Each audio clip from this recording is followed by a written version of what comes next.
বকলিয়াঘাটত বুজন পৰিমাণৰ চোৰাং কুণ্ডা জব্দ কৰে বন বিভাগে।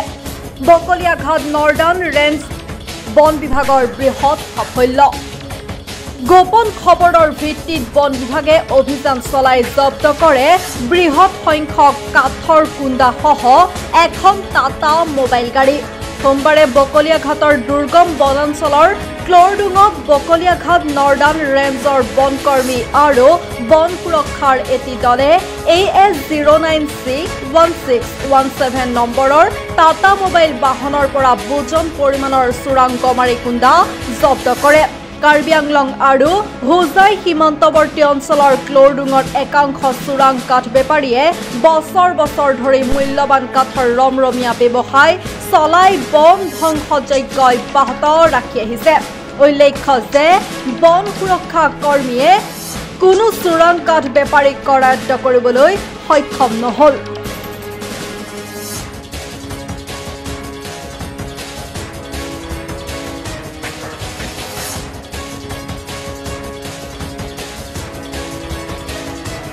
হয়, যোৱাকালি আমাৰ বকলিয়া সংলগ্ন নৰ্দাৰ্ণ ৰেঞ্জৰ যিটো চাৰ্পো ইংকি কাঠাৰ তেখেতৰ নেতৃত্বৰ আণ্ডাৰত চলা বিট আছে ক্লৰডুং বিট, সেই ক্লৰডুং বিটৰ ইনচাৰ্জ আৰু লগতে ষ্টাফসহ গোটেইখিনি মিলি গোটেই নিশা এটা গোপন সূত্ৰে যি খবৰ পোৱা মতে পেট্ৰলিং চলাই থাকে। পেট্ৰলিং চলাই থাকোঁতে এখন টাটা মোবাইল গাড়ী কুণ্ডা ভৰ্তি গাড়ীখন জব্দ কৰিবলৈ সক্ষম হওঁ। ইয়াৰ বজাৰ মূল্য কিমান? কেইবা হাজাৰ টকাৰ বজাৰ মূল্য হ'ব বৰ্তমান। কাৰোবাক আটক কৰিছে নেকি? আমি মানুহ পোৱা নাছিল, অকল গাড়ী আৰু কুণ্ডা পোৱা গৈছিল। এনেকুৱা কাম কি সেইটো চাইডে বেছি চলি আছে নেকি এতিয়াও?